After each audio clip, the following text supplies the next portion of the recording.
وسلم اللہ تبارک و تعالیٰ کے آخری نبی و رسول ہیں۔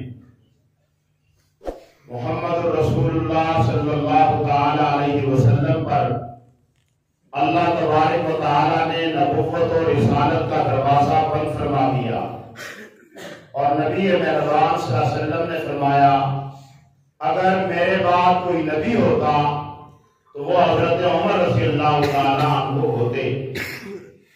حضور صلی اللہ علیہ وسلم کے بعد کوئی نبی ذلی بروسی دنیا میں آنے والا نہیں ہے، اور اس کے بعد جو نبوت کا دعویٰ کرے وہ نبی نہیں ہے، جھوٹا ہے۔ فقہائے کرام نے اپنی کتابوں میں لکھا ہے کہ اگر ایک آدمی نبوت کا دعویٰ کرے کہ میں نبی ہوں اور دوسرا اس سے کہے کہ تم کوئی معجزہ دکھاؤ، تو یہ نبوت کا دعویٰ کرنے والا بھی کافر اور معجزہ مانگنے والا بھی کافر ہو گیا۔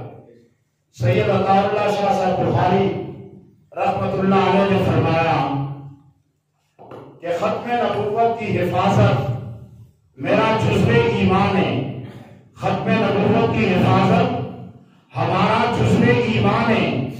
جو شخص اس رضا کو چوری کرے گا، جی نہیں چوری کا حوصلہ کرے گا، میں اس کے گریبان کی دھجیاں پھاڑ دوں گا۔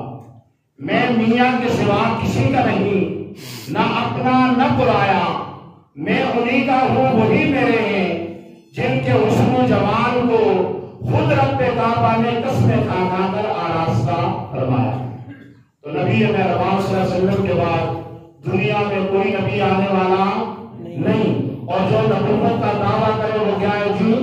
جھوٹا ہے، اور جو اس سے معجزہ مانگے وہ بھی کافر، اور نبوت کا دعویٰ کرنے والا بھی کیا ہے؟ کافر ہے۔ اس سلسلے میں یہ ہمارے سلطان ختم نبوت کے حضرات گزشتہ سال انہوں نے مولانا ارشد صاحب کی مسجد میں بھی اسی طرح پروگرام کیا، اور آج یہ ہمارے بھائی بجاج صاحب کی ذریعے سے ہماری مسجد میں ماجد صدیق صاحب کے بیٹے انہوں نے ان کو بلایا ہے۔ توجہ سے ان کی بات سنیں، ایسی کریم کے ساری بات آپ کو سمجھائیں گے۔ اللہ تبارک و تعالی ہمیں نبی مہربان صلی اللہ علیہ وسلم کا سچا اور سچا خاتم بنائے، اور جتنے دنیا میں فتنے آ رہے ہیں ان فتنوں سے ہمیں محفوظ فرمائے۔ یہ منصب کون دیتا ہے؟ اللہ۔ جس کو دیا جائے اسے کیا کہتے ہیں؟ نبی اور رسول۔ تیسرا بنیادی اور مرکزی عقیدہ ہے قیامت۔ قیامت کتنے دنوں کا نام ہے؟ یوم القیامہ، ایک دن کا نام ہے۔ یوم القیامہ، قیامت ایک دن کا نام ہے۔ یہ دن مختصر بھی ہے اور لمبا بھی ہے۔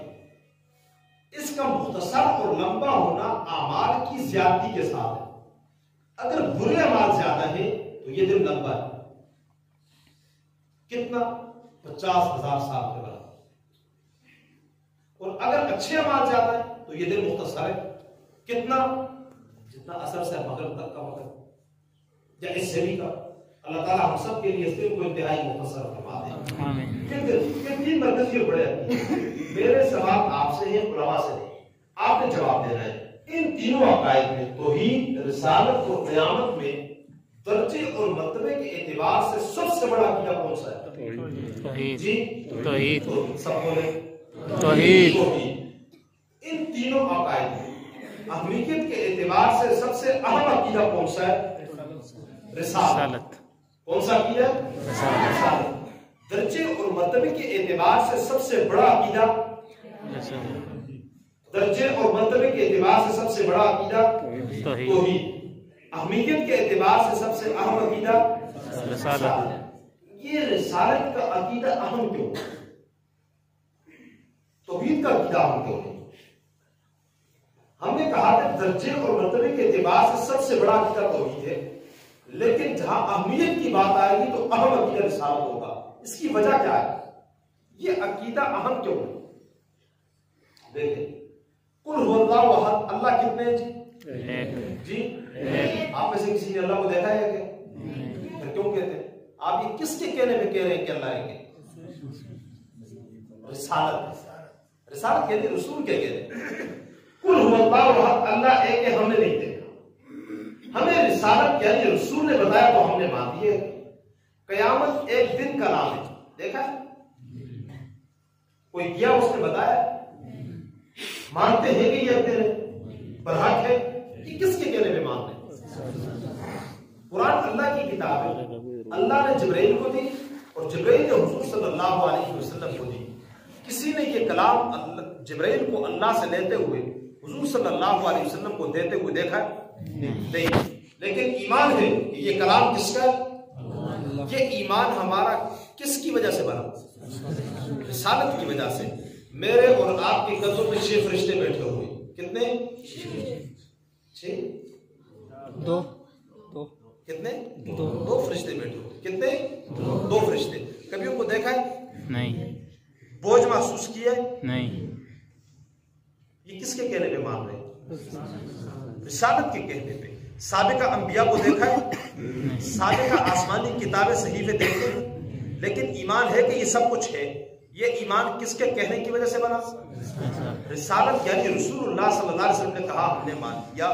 میرے دوستو، جتنے بھی عقائد ہیں، عقیدہ توحید ہو، فرشتے ہوں، سابقہ انبیاء ہوں، آسمانی کتابیں ہوں، صحیفے ہوں، قرآن ہو، قیامت ہو، سوالات و جوابات ہو، یہ سارے کے سارے عقائد، ان تمام عقائد کی بنیاد آمنہ کے لال محمد رسول اللہ صلی اللہ علیہ وسلم کی مبارک ذات۔ اس لیے کہتے ہیں کہ درجے کے اعتبار سے سب سے بڑا عقیدہ توحید ہے، لیکن اہمیت کے اعتبار سے سب سے اہم عقیدہ رسالت۔ ایک اور بات یہاں پہ سمجھیے، حضرت آدم سے لے کر حضرت عیسیٰ تک علیہم الصلاۃ والسلام، حضرت آدم سے لے کر حضرت عیسیٰ تک، ان تمام انبیاء کو ایک عہدہ ملا یا 2 عہدے ملے؟ ایک عہدہ ملا یا 2 عہدے ملے؟ سنیں پہلے، ایک عہدہ ملا یا 2 عہدے ملے؟ ایک عہدہ یعنی نبوت کا، کس کا؟ سب کو ملا۔ حضرت آدم سے لے کر حضرت عیسیٰ تک سب کو ایک عہدہ ملا نبوت کا، لیکن انہی میں سے کم و بیش 313 کو اس نبوت کے عہدے کے ہوتے ہوئے ایک دوسرا عہدہ ملا رسالت کا، وہ کم و بیش 313 کو ملا۔ خلاصہ یہ نکلا کہ حضرت آدم سے لے کر حضرت عیسیٰ تک علیہم الصلوۃ والسلام تمام انبیاء کو ایک عہدہ ملا جسے نبوت کہتے ہیں، اور ان میں سے 313 کو رسالت کا عہدہ ملا۔ اس کے علاوہ، ان 2 عہدوں کے علاوہ، ان تمام انبیاء کو کوئی تیسرا عہدہ ملا؟ جی نہیں، کوئی تیسرا عہدہ ملا نہیں۔ یہی وہ عقیدہ ہے کہ جو آمنہ کے لال محمد رسول اللہ صلی اللہ علیہ وسلم کو 1.25 لاکھ انبیاء میں ممتاز اور جدا کرتا ہے، 1.25 لاکھ انبیاء میں ممتاز کرتا ہے، کہ اللہ تعالیٰ نے آپ صلی اللہ علیہ وسلم کو ان دونوں عہدوں کے ہوتے ہوئے، نبوت اور رسالت کے عہدے کے ہوتے ہوئے، ایک تیسرا عہدہ دیا، ایک تیسرا منصب دیا، جسے میں اور آپ منصب ختم رسالت، منصب ختم نبوت کہتے ہیں۔ اسی مبارک عقیدے کو عقیدہ ختم نبوت کہتے ہیں۔ آپ اس کو یوں سمجھیے، میں مثال دیتا ہوں۔ میں نے آپ حضرات کے سامنے میں گفتگو کر رہا تھا، تو میں نے دوران گفتگو کہا کہ نبی علیہ السلام نے فرمایا۔ کس نے فرمایا؟ نبی علیہ السلام نے فرمایا۔ تو جیسے ہی میں نے یہ کہا، آپ کا ذہن کس نبی کی طرف گیا؟ جی محمد رسول اللہ، محمد رسول اللہ صلی اللہ علیہ وسلم کی طرف۔ لیکن میری تو اس سے مراد حضرت نوح علیہ السلام تھے، وہ نبی نہیں ہے؟ وہ نبی ہے یا نہیں؟ نبی ہے۔ اس سے تو میری مراد وہ تھے۔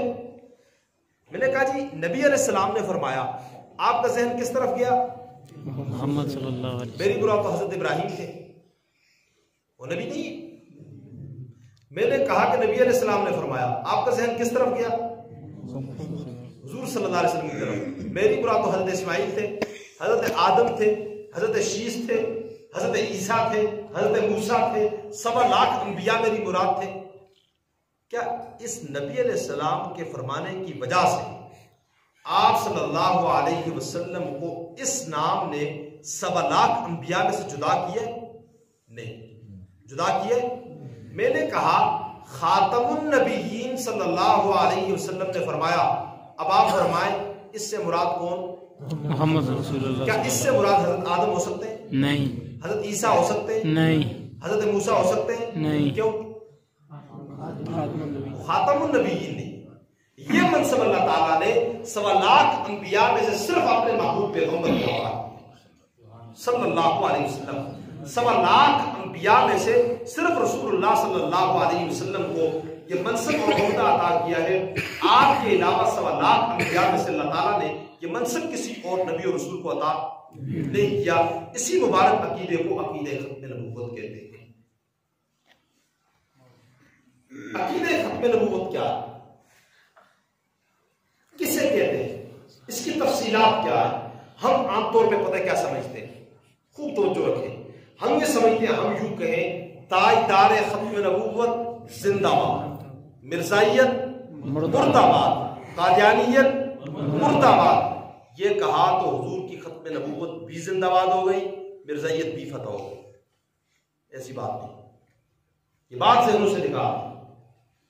میری گفتگو صرف آپ نوجوانوں سے ہو رہی ہے، جو ہمارے بزرگ حضرات ہیں وہ تو، لیکن آپ کو بیدار کرنا یہ ضروری ہے. عموماً رواج یہ بن چکا ہے. ہم نے اتنی بات کی تو ہم مرزائیت فتح کر چکے. ایسی بات نہیں. اگر یہی بات ہوتی تو اس فتنے کی زندگی 120 سال نہ ہوتی. یہ کب کا فنا ہو چکا ہوتا. ہم یہ سمجھیں بس اتنی بات. مثال کے طور پہ اگر کوئی مرزائی قادیانی ہم سے یہ سوال کر ہی بیٹھے کہ محترم آپ حضور کی ختم نبوت کے لیے اپنی جانوں کو ہتھیلیوں پہ لیے کھڑے، ایسا ہی ہے یا نہیں؟ اور ہر مسلمان یہ آپ کی ساتھ. ذرا مجھے بتائیں گے کہ ختم نبوت کسے کہتے ہیں؟ کوئی سوال کر بیٹھے، ہم کیا جواب دیں گے؟ کوئی ساتھی اس کا جواب دے گا؟ علماء کے علاوہ کہ عقیدہ ختم نبوت کیا ہے، کسے کہتے ہیں؟ نبی اکرم صلی اللہ علیہ وسلم آخری نبی، ان کے بعد نبی کوئی نہیں. جی نبوت ختم ہو گئی ہے، اور اب آپ صلی اللہ علیہ وسلم کے بعد کوئی نبی نہیں آئے گا. عموماً ہم یہی کہتے ہیں. ہم نے چونکہ کتابوں میں یہی پڑھا ہوگا. جب ہم یہ کہتے ہیں کہ حضور صلی اللہ علیہ وسلم اللہ تعالیٰ کے آخری نبی ہیں، اب نبوت ختم ہو چکی ہے، اب آپ کے بعد کوئی نبی نہیں آئے گا، وہ مرزائی ہم پہ پھر سوال کرتا ہے حضرت عیسیٰ علیہ السلام کہاں ہیں؟ کہاں ہیں جی؟ آسمان آسمانوں پہ. دوبارہ آئیں گے؟ آئیں گے جی آئیں گے جی آئیں گے. جی. ابھی آپ نے فرمایا کہ حضور کے بعد کوئی نبی نہیں آئے گا، یہ ختم نبوت ہے، اور ابھی آپ کہہ رہے ہیں حضرت عیسیٰ آئیں گے، امتی بن کر آئیں گے. اس وقت نبی ہوں گے یا نہیں؟ سوچ لیں. عقیدے کا مسئلہ ہے. علماء کرام بیٹھے ہوئے ہیں. اگر یہاں پہ کوئی مفتی صاحب ہوتے آپ پہ فتویٰ بھی لگ جاتا ہے. یہ عقیدے کا مسئلہ ہے. جب حضرت عیسیٰ علیہ السلام کا نزول ہوگا اس وقت وہ نبی ہوں گے یا نہیں ہوں گے؟ ہوں گے. نہیں ہوں گے. حیثیت بدل جائے گی. اچھا نبی ہوں گے. اگر وہ نبی ہوں گے، جو حضرات یہ فرماتے ہیں کہ نبی ہوں گے، تو پھر ان سے سوال یہ ہے کہ حضور کے بعد نبی تو آ گئے، اب آپ اپنی تاریخ کو بدلیں یا عقیدہ بدلیں. جو یہ کہتے ہیں کہ نبی نہیں ہوں گے، ان سے درخواست یہ ہے کہ عقیدے کو ٹھیک کریں. اللہ کا یہ ذات و اصول نہیں ہے کہ وہ نبوت دے کر واپس نہیں. اللہ تعالیٰ نبوت دے کر واپس نہیں. نبی وہ ہوں گے، یہ پکی بات ہے. اب دیکھ رہے ہم نے کیا کرنا ہے. اور میں ساتھ آپ کو یہ بھی عرض کر دوں، کئی نوجوان اسی تاریخ کی وجہ سے اور اس طرح کے شکوک و شبہات کی وجہ سے مکین گنبد خضرا کے ساتھ تعلق کو چھوڑ جاتے ہیں، اور کئی چھوڑ چکے ہیں. آپ شاید اس بات کو معمولی سمجھ رہے ہیں. یعنی ابتدائی گفتگو کر رہا ہوں میں، اتنے سخت مضبوط اعتراض نہیں کر رہا کہ جن کی وجہ سے آپ کو بجائے فائدے کے نقصان ہو. اس نشست میں میں بڑی سادہ سی باتیں کر رہا ہوں، اور میں یہاں پہ مشکل اعتراض بالکل نہیں کروں گا کہ آپ کو اعتراض تو سمجھ آئے لیکن جواب سمجھ نہ آئے. بالکل آسان اعتراض کہ جب حضرت عیسیٰ علیہ السلام آئیں گے، آپ نے فرمایا کہ وہ نبی ہوں گے. ٹھیک ہے نا؟ اب یہ عقیدہ بنا لیں، وہ نبی ہوں گے. نبی ہوں گے. اللہ تعالیٰ نبوت دے کر واپس نہیں لیتے، نبی وہ ہوں گے. اب کیا کیا جائے؟ اپنی شریعت نافذ نہیں کریں گے لیکن نبی ہوں گے. ہم نے ختم نبوت کی تعریف یہ کی کہ حضور کے بعد کوئی نبی. اب کیا کریں؟ اور پھر ہم یہ کہتے ہیں کہ جب حضرت عیسیٰ علیہ السلام کا نزول ہوگا ان کی حیثیت امتی کی ہوگی، ایسے ہی ہے نا، حیثیت امتی کی ہوگی، نبی اپنی شریعت لے کے، ہاں جی، حیثیت امتی کی ہوگی اور نبی بھی ہوں گے۔ یہ کیسے ہو سکتا ہے کہ ایک بندہ ایک وقت میں نبی بھی ہو امتی بھی ہو؟ مزید سنیں، ایک اور اعتراض کرنے لگا ہوں، یہ سارے اعتراض مرزائیوں کے، قادیانیوں کے، کہ اچھا آپ یہ کہتے ہیں کہ وہ نبی بھی ہوں گے اور امتی بھی ہوں گے، کیا نبی کو امتی کہنا یہ نبی کی توہین نہیں ہے؟ بات سمجھ آئیے؟ نبی کون ہوتا ہے؟ معصوم، جس سے اللہ تعالیٰ گناہ ہونے ہی نہیں دیتے، یہ نبی ہے، اور امتی سے تو گناہ ہوتے ہیں۔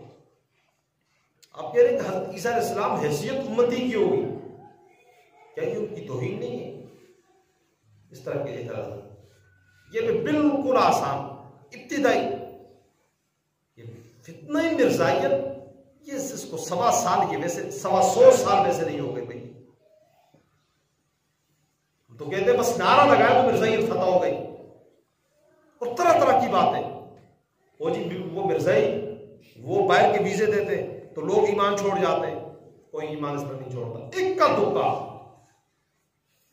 کوئی بھی شخص ویزے کی خاطر پیغمبر اسلام صلی اللہ علیہ وسلم کے ساتھ جڑی ہوئی نسبت کو ختم نہیں کرتا۔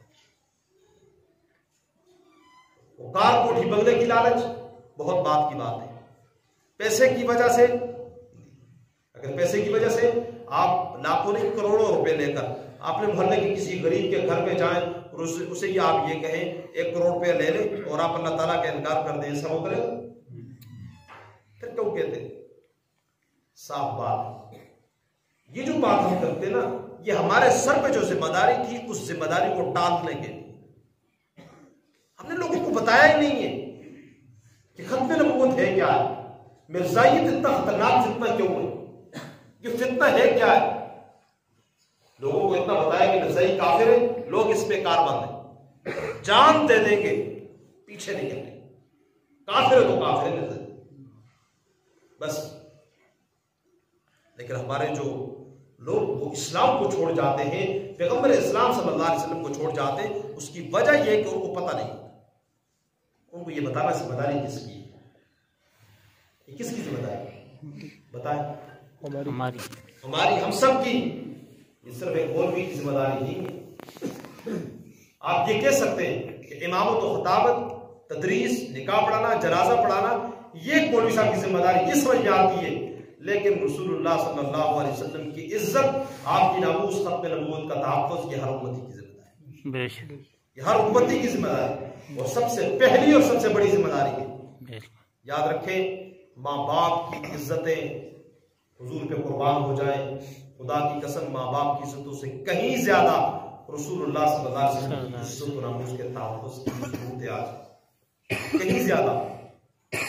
لیکن ہم نے ماں باپ کی عزت و ناموس کے تحفظ کے لیے جائیدادیں بیچ دینی، عدالت میں پیسے لگا دینے، ہم نے ساری زندگی یہ کچہریوں کے چکر لگانے، اگر ہمیں نہیں پتا تو اپنے محبوب کے ہمارے اوپر جو حقوق ہے ان کو نہیں پتا۔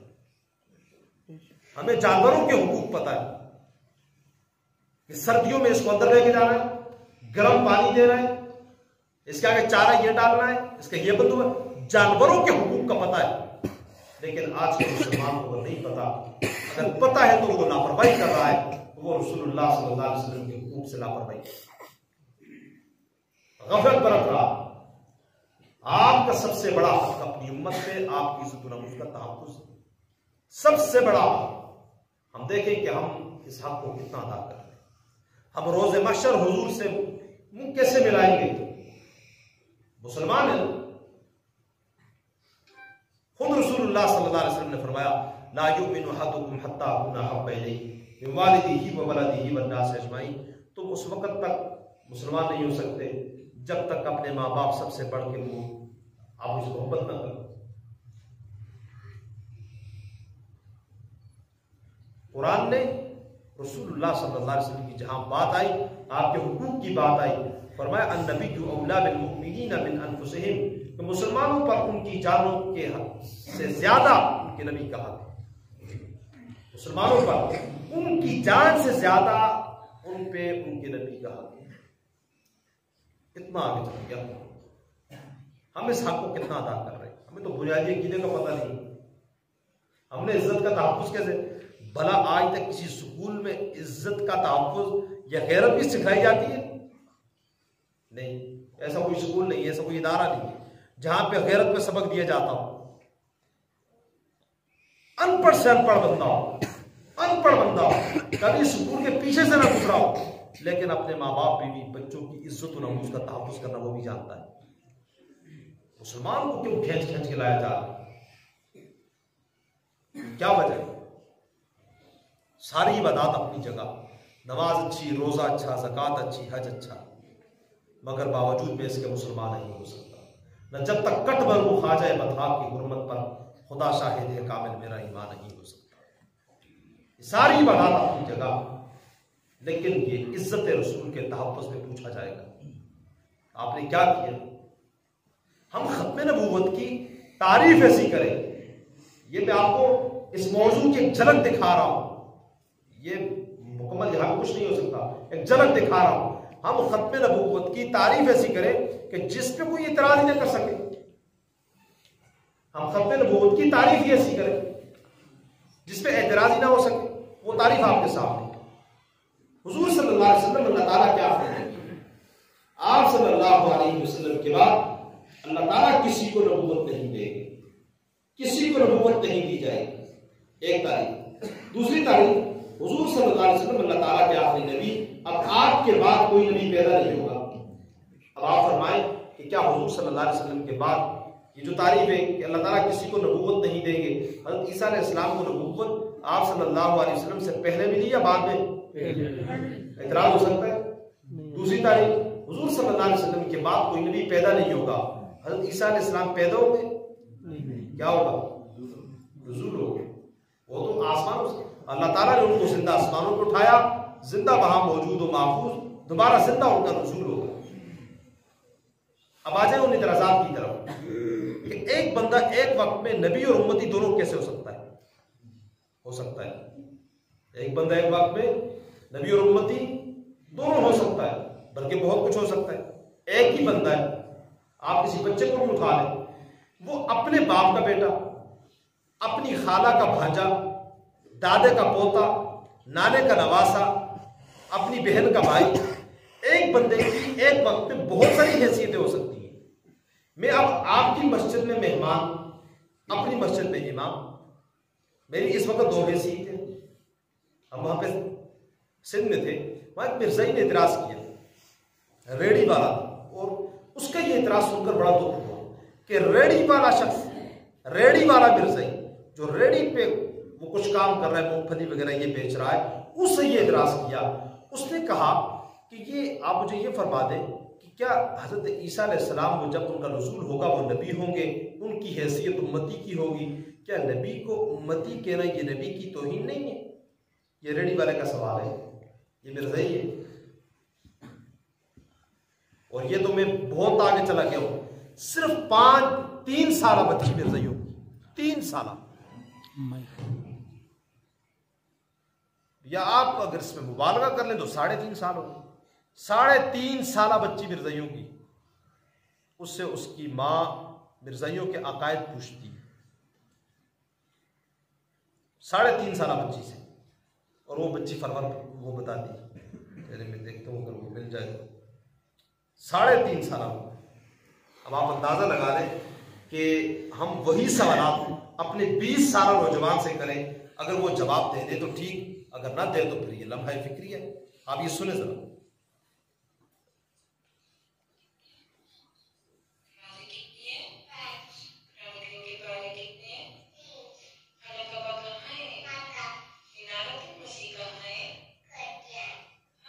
آپ یہ سمجھے، ماں سوال کر رہی ہے کہ بیٹا منارۃ المسیح کہاں ہے، یعنی جس مینارے پہ اللہ تعالیٰ سیدنا عیسیٰ علیہ السلام کو نازل کریں گے وہ کہاں ہے؟ حدیث میں آتا ہے عند منارۃ البیضاء، وہ مینارہ دمشق میں ہے. کہاں ہے جی؟ دمشق میں. یہ 3.5 سالہ بچی کہہ رہی ہے کہ وہ مینارہ قادیان میں. آگے دیکھیں، ماں کہتی ہے ہم کون ہیں؟ بچی کہتی ہے احمدی مسلمان.